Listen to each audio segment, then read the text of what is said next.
Stop everything and pay attention right now. On April 2, 2026, USCIS quietly implemented a devastating rule change regarding medical examinations for adjustment of status applications that is causing thousands of I-485 cases to be denied or delayed through requests for evidence that civil surgeons are calling medically unnecessary, legally questionable, and impossible to satisfy. If you have a pending green card application, if you're planning to file for adjustment of status in the next 12 months, if you've recently completed your I-688 medical exam, or if you're a civil surgeon who conducts immigration medical examinations, what I'm about to tell you will completely change how you need to approach medical requirements and could determine whether your application gets approved or denied based on medical grounds you never saw coming. This isn't a minor technical adjustment.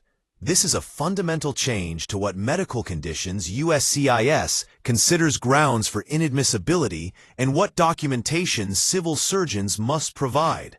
And immigration attorneys are reporting that RFE rates for medical issues had increased by over 300% since the rule took effect.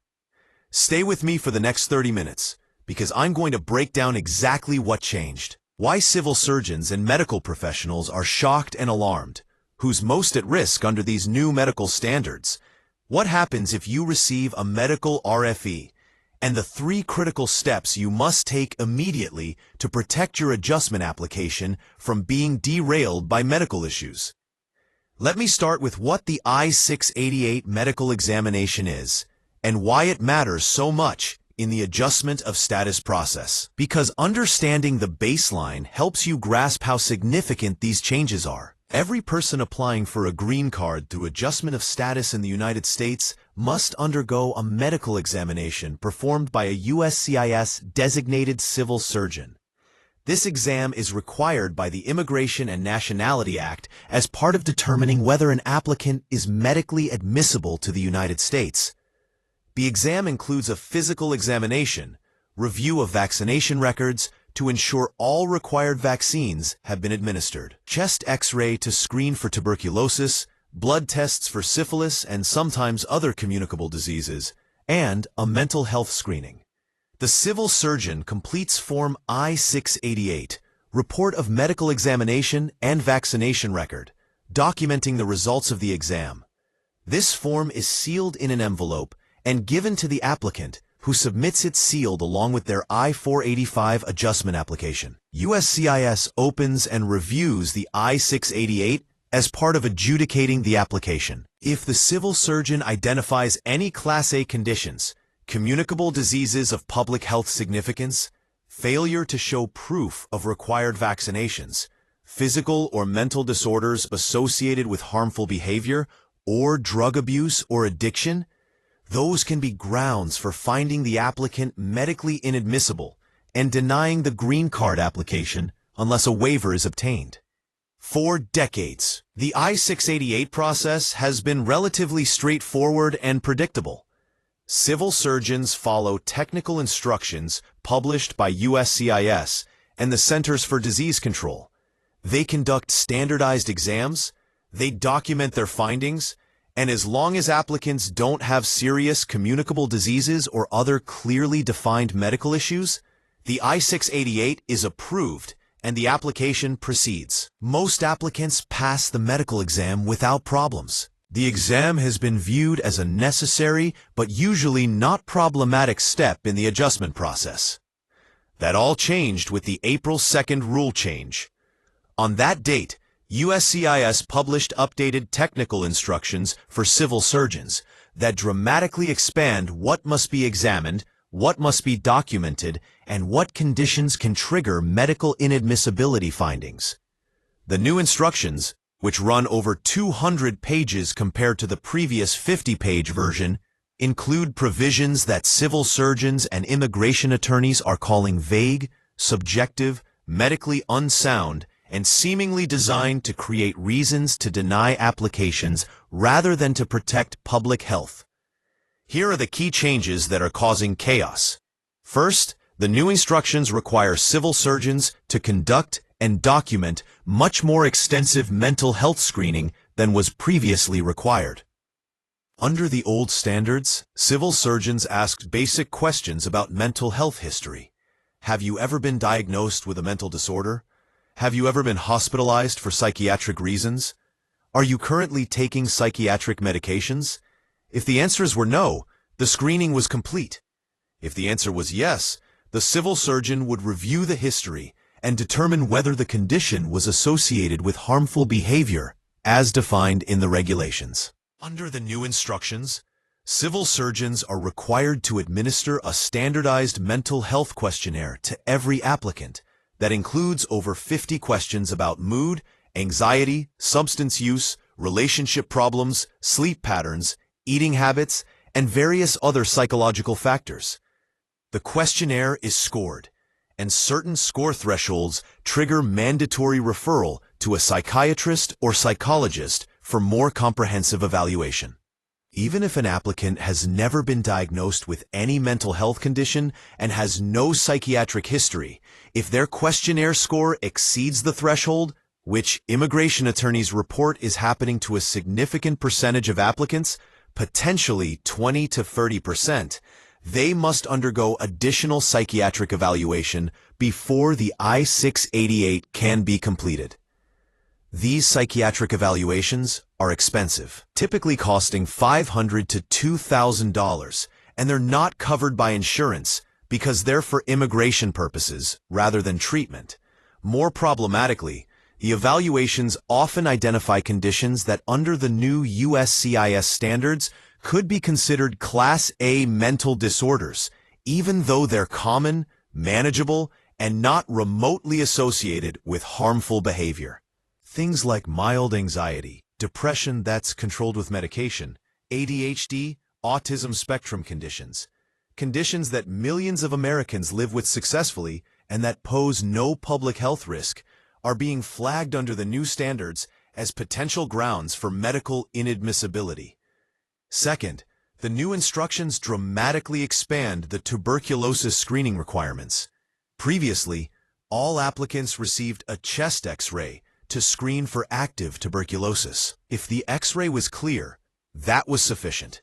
If the X-ray showed any abnormality, the applicant would be referred for additional testing to determine whether they had active TB, latent TB, or simply old scarring from a previous infection that was no longer active. Only active TB required treatment before the I-688 could be completed.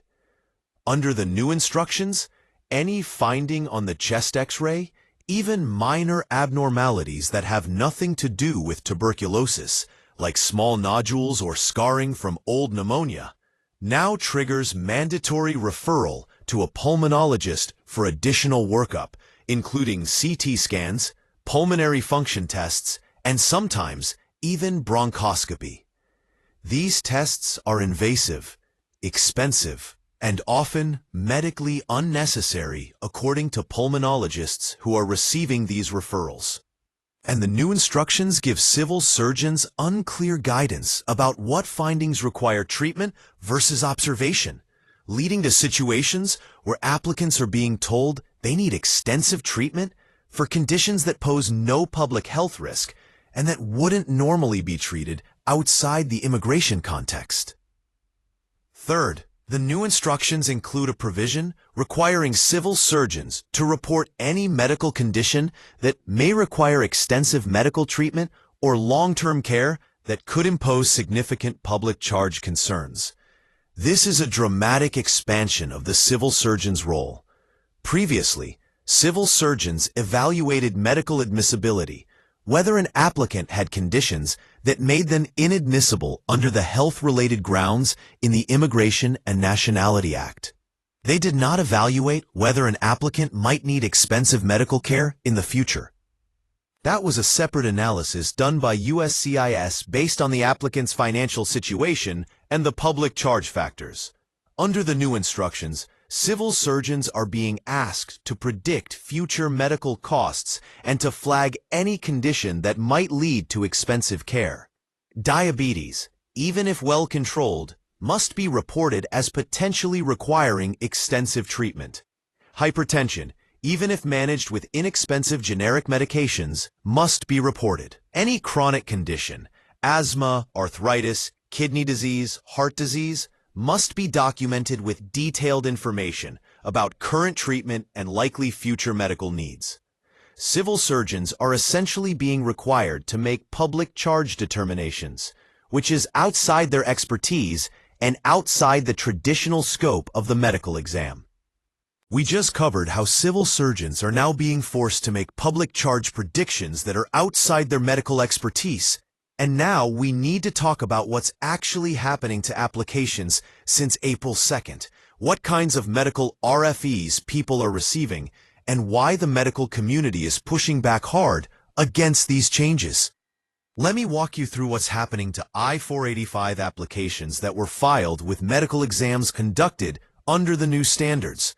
Starting in mid-April 2026, immigration attorneys began reporting a massive surge in requests for evidence specifically related to I-688 medical examinations. Applicants who underwent exams after April 2nd and whose civil surgeons followed the new technical instructions are receiving RFEs asking for additional medical documentation, additional specialist evaluations, proof of treatment for conditions that were flagged in the exam, and in some cases, completely new medical exams, because USCIS claims the original exam was insufficient. This is general information, not legal advice, but let me give you specific examples of the kinds of medical RFEs people are receiving. Example 1. Priya is a 32-year-old software engineer from India adjusting status through her employer. She has no significant medical history, takes no medications, and is in excellent health. She completed her I-688 exam in mid-April, and during the mental health screening, she honestly answered questions about feeling stressed about work sometimes, having occasional trouble sleeping, and having gone through a period of sadness a few years ago after a family member passed away. Her questionnaire score exceeded the threshold, so the civil surgeon referred her to a psychiatrist. The psychiatrist conducted an evaluation and diagnosed her with adjustment disorder with mixed anxiety and depressed mood in remission. This is a relatively minor diagnosis indicating she experienced normal grief reactions in the past, but is currently functioning well with no need for treatment. Priya's civil surgeon documented this diagnosis on the I-688 and noted that the psychiatrist found no evidence of harmful behavior and recommended no treatment. Priya submitted her I-485 application with the sealed I-688. 2 months later, she received an RFE from USCIS stating that the adjustment disorder diagnosis is a Class A condition under the new interpretation because it's a mental disorder, and that, before her application can be approved, she must undergo 12 months of documented psychiatric treatment and submit proof of successful treatment completion, along with a new psychiatric evaluation certifying that she no longer has any mental disorder. Priya is devastated. She's being required to undergo a year of psychiatric treatment she doesn't need for a condition that's already resolved, simply to satisfy USCIS's new standards. And even if she complies, there's no guarantee USCIS will accept the documentation and approve her case. Example 2. Marcus is a 45-year-old engineer from Kenya, adjusting status through marriage to a U.S. citizen. He has well-controlled type 2 diabetes that he manages with medication and diet. At his I-688 exam under the new standards, the civil surgeon was required to document his diabetes as a chronic condition requiring extensive medical treatment, and to provide detailed information about his current treatment regimen, medication costs, and projected long-term medical needs. The civil surgeon noted that Marcus will likely require diabetes medication for the rest of his life, that he should have regular endocrinologist visits, and that diabetes increases his risk for complications like kidney disease, vision problems, and cardiovascular issues in the future. Marcus's application triggered an RFE asking him to prove that he has health insurance that will cover his diabetes care.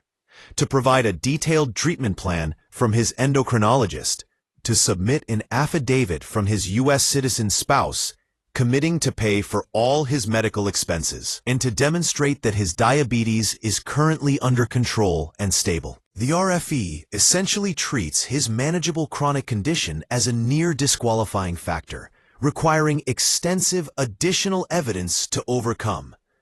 Marcus and his wife are now scrambling to gather medical records, insurance documentation, and financial evidence that they never anticipated needing for what should have been a straightforward spousal green card application. Example 3. Lynn is a 28-year-old graduate student from China, adjusting status through her employer after completing her PhD. Her chest X-ray showed a small calcified nodule in her lung, which is an extremely common finding that usually represents old scarring from a minor lung infection years earlier. It's not tuberculosis, it's not cancer, and it requires no treatment, just occasional monitoring. But under the new technical instructions, the finding triggered mandatory referral to a pulmonologist. The pulmonologist reviewed the X-ray, agreed it was a benign calcified granuloma requiring no treatment, and documented this in a report. The civil surgeon included the pulmonologist's report with the I-688. USCIS issued an RFE stating that the calcified nodule finding is insufficient without a CT scan of the chest to rule out other pathology, and that Lynn must submit a CT scan along with an updated pulmonologist evaluation before her application can be approved. Lynn's pulmonologist is telling her the CT scan is medically unnecessary, exposes her to radiation, and costs over $2,000. But USCIS is requiring it anyway. And if Lynn refuses the CT scan, her application will likely be denied. She's being forced to undergo medically unnecessary testing with genuine health risks, simply to satisfy USCIS's new standards. These scenarios are being repeated thousands of times across the country as applications filed with post-April 2nd medical exams are being adjudicated. The medical RFE rate has skyrocketed, and immigration attorneys are reporting that a huge percentage of their adjustment clients are now receiving medical RFEs that would never have been issued under the old standards. The RFEs are causing delays of 6 months to over a year as applicants scramble to obtain additional evaluations, undergo treatment, and gather evidence. And in many cases, even after applicants fully comply with the RFEs, providing everything USCIS requested, they're receiving second RFEs, asking for even more medical documentation, or stating that the submitted evidence is insufficient. Now, let's talk about why the medical community, civil surgeons, psychiatrists, pulmonologists, infectious disease specialists, are so opposed to these new technical instructions. The American College of Physicians, the American Psychiatric Association, and several other major medical organizations issued a joint statement in late April 2026 strongly condemning USCIS's new medical examination standards. The statement makes several key points. First, the new mental health screening questionnaire and the thresholds for mandatory psychiatric referral are not based on sound medical science or psychiatric diagnostic criteria. The questionnaire asks questions that are vague and subjective, and the scoring system flags individuals as needing psychiatric evaluation based on responses that could reflect normal human variation in mood and stress, rather than actual mental disorders. Second, requiring psychiatric evaluations and potentially treatment for individuals who have mild, well-controlled, or resolved conditions is medically inappropriate and potentially harmful. Psychiatry is not about processing people through evaluations to satisfy immigration requirements. It's about treating people who need treatment. Forcing someone to undergo 12 months of psychiatric treatment they don't need as a condition of immigration approval is contrary to medical ethics and good clinical practice. It wastes healthcare resources. It pathologizes normal human experiences and it can actually cause psychological harm by telling someone they have a disorder that requires treatment when they're actually functioning well. Third, expanding the tuberculosis screening requirements to include extensive workup of incidental chest X-ray findings is not consistent with current medical guidelines for TB screening. The Centers for Disease Control's own guidelines for tuberculosis screening do not recommend CT scans or invasive testing for incidental findings that are clearly not active tuberculosis. USCIS's new standards contradict CDC guidance and are requiring applicants to undergo unnecessary testing. Fourth, asking civil surgeons to predict future medical costs and flag chronic conditions as potential public charge concerns is asking physicians to make determinations that are outside their expertise and outside the appropriate scope of the medical examination. A civil surgeon can assess whether someone has a communicable disease or a current medical condition that makes them inadmissible. They cannot and should not be asked to predict whether someone might need expensive medical care in the future or whether they might become a public charge. Those are immigration policy questions, not medical questions. The American Association of Civil Surgeons, the professional organization for physicians who conduct immigration medical exams, has sent a formal letter to USCIS requesting that the April 2nd technical instructions be withdrawn or substantially revised. The letter, signed by over 3,000 civil surgeons, states that the new instructions are medically unsound, ethically problematic, and impossible to implement consistently. The letter warns that many civil surgeons are considering whether they can continue with good conscience, continue conducting immigration medical exams under standards they believe violate medical ethics and harm patients. Some civil surgeons have already stopped conducting I-688 exams entirely because they're unwilling to apply the new standards. This is creating access problems in some areas where there are few designated civil surgeons, and applicants are having difficulty finding physicians who will conduct the exams. Other civil surgeons are continuing to conduct exams, but are interpreting the new instructions as narrowly as possible to minimize harm to applicants. But this creates inconsistency where different civil surgeons are applying the standards differently. Let me start with the most urgent practical question. If you haven't yet completed your I-688 medical exam and you're planning to file for adjustment of status soon, what should you do? This is where the timing becomes absolutely critical and where you need to make strategic decisions with your immigration attorney. If you completed your medical exam before April 2nd, 2026, your I-688 was conducted under the old standards, and you should have a sealed envelope with form. If your exam is still valid, meaning it was signed less than 2 years ago, you should file your I-485 application as soon as possible using that pre-April 2nd exam, because it won't be subject to the new heightened standards and your risk of receiving a medical RFE is much lower. But here's the complication.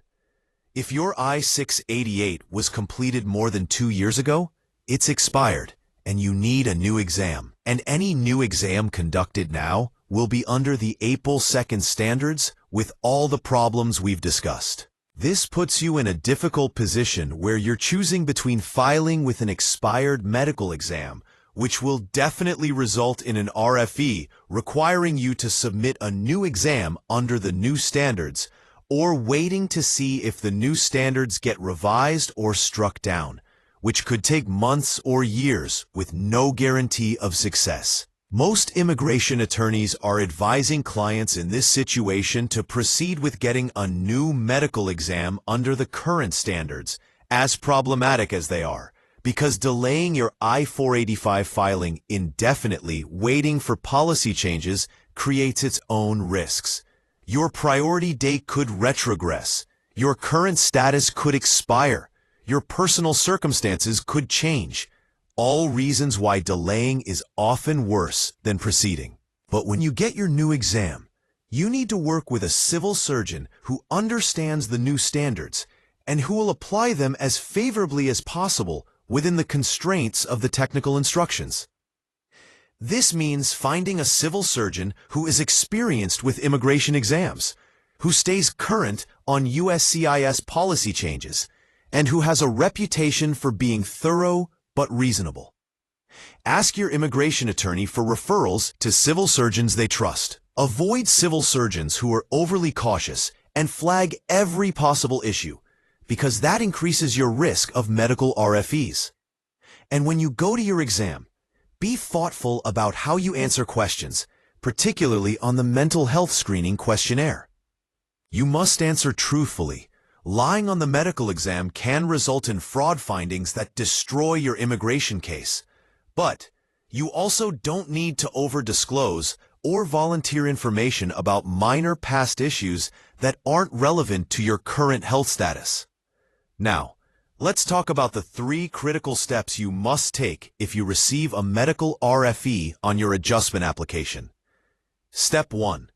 Do not ignore the RFE or assume it's a mistake. Medical RFEs under the new standards are becoming routine, and failing to respond adequately will result in your application being denied. The RFE will give you a deadline to respond, typically 30 to 90 days.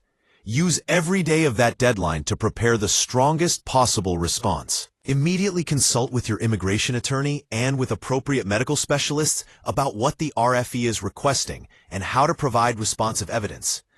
If the RFE is requesting additional psychiatric evaluation or treatment, you need to find a psychiatrist who understands immigration medical requirements and who can conduct a thorough evaluation that addresses USCIS's concerns. Be prepared for this to be expensive. Budget $1,000 to $3,000 for psychiatric evaluations and documentation in immigration contexts. If the RFE is requesting additional TB screening or other medical testing, consult with the appropriate specialist, pulmonologist, infectious disease doctor, whoever is relevant, and explain that you need these tests and evaluations for immigration purposes, and that you need detailed reports that will satisfy USCIS requirements. When you receive the specialist reports, review them carefully with your attorney before submitting them to USCIS. Make sure the reports clearly address the issues raised in the RFE. Make sure they use language that's consistent with USCIS's medical inadmissibility standards, and make sure they affirmatively state that you do not have any Class A conditions, or that any conditions you have are controlled and do not involve harmful behavior. Include a cover letter with your RFE response that specifically addresses each point raised in the RFE and explains how the evidence you're submitting responds to each concern. Step 2. If the RFE is requesting medical treatment that you and your doctors believe is medically unnecessary or harmful, you have the right to decline that treatment and to provide medical evidence explaining why the treatment is not appropriate. For example, if USCIS is demanding that you undergo 12 months of psychiatric treatment for a resolved condition, and your psychiatrist states in writing that you do not have a current mental disorder requiring treatment and that treatment would be inappropriate, you can submit that expert medical opinion in response to the RFE, along with a legal argument that USCIS cannot require medically unnecessary treatment as a condition of immigration approval. This approach is risky. USCIS may deny your application if you don't comply fully with the RFE, but it's preferable to undergoing harmful or unnecessary medical interventions. Your attorney can help you assess whether refusing certain requested treatment and providing contrary medical evidence is the right strategy for your case, or whether compliance is necessary even if the medical basis is questionable. These are difficult judgment calls that depend on the strength of your overall case, how critical the medical issue is, and whether you have alternative options if your application is denied. Step 3. If your adjustment application is denied based on medical grounds under the new standards, immediately consult with your attorney about appeals and alternative strategies. You can file a motion to reopen or reconsider with USCIS, arguing that the denial was incorrect. You can appeal to the Administrative Appeals Office, or in some cases, you can refile your application with additional medical evidence. You may also have options to apply for waivers of medical inadmissibility if you have qualifying U.S. citizen or permanent resident relatives. Your attorney needs to analyze which approach is most likely to succeed, given the specific medical grounds for your denial. Let me address what's happening with legal challenges to the April 2nd technical instructions. As of late April, early May 2026, several lawsuits have been filed challenging USCIS's authority to implement these medical standards.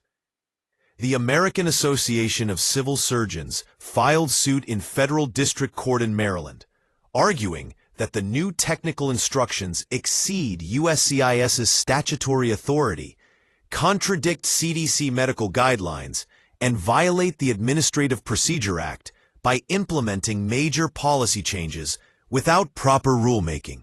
They're seeking a preliminary injunction blocking enforcement of the April 2nd standards while the case proceeds.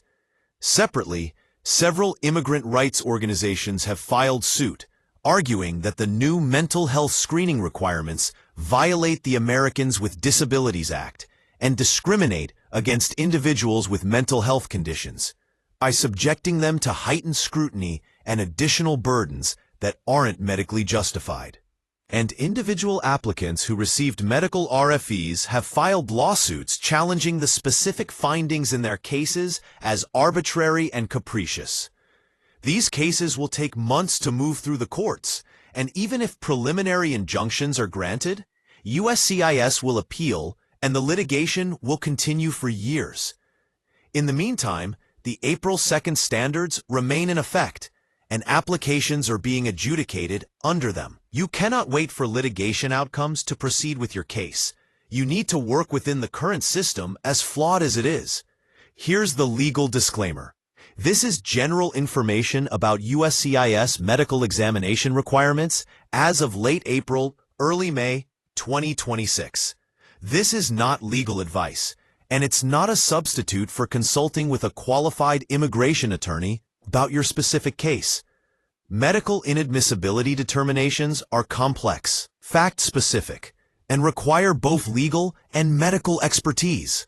Every applicant's health situation is unique, and the strategies that work for one case may not work for another. You need personalized legal and medical guidance to navigate the I-688 process and respond to any medical issues in your adjustment application. Let me leave you with this.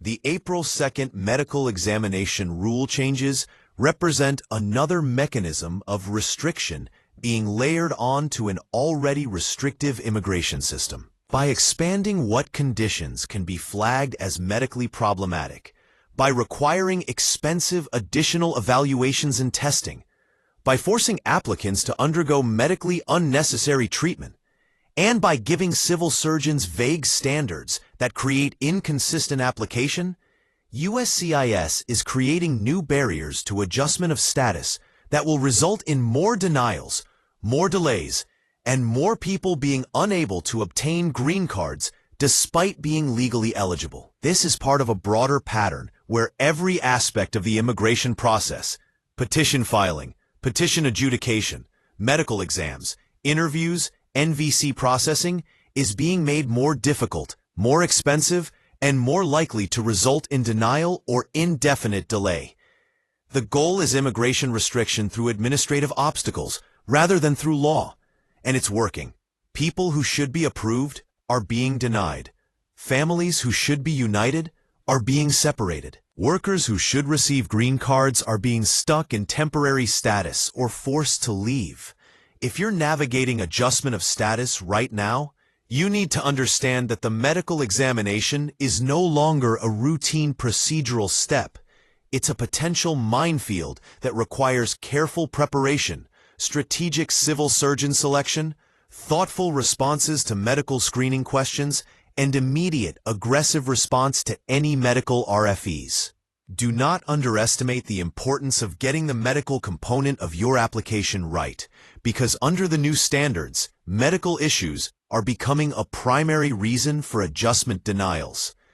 If this video has helped you understand the medical RFE crisis and what you need to do to protect your application, hit that like button right now. Subscribe to this channel for ongoing coverage of USCIS policy changes and practical guidance on navigating adjustment of status in this hostile environment. Share this video with anyone who has a pending I-485 or who's planning to file, because they need to understand these medical requirements before they complete their exams. Your adjustment application, your medical exam, and your path to permanent residence are all more complicated and more vulnerable than they were just a few months ago. Stay informed.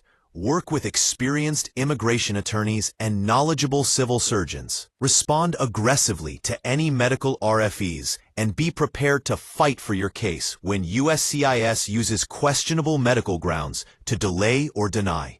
This is too important to leave to chance, and your future in America depends on getting every detail right.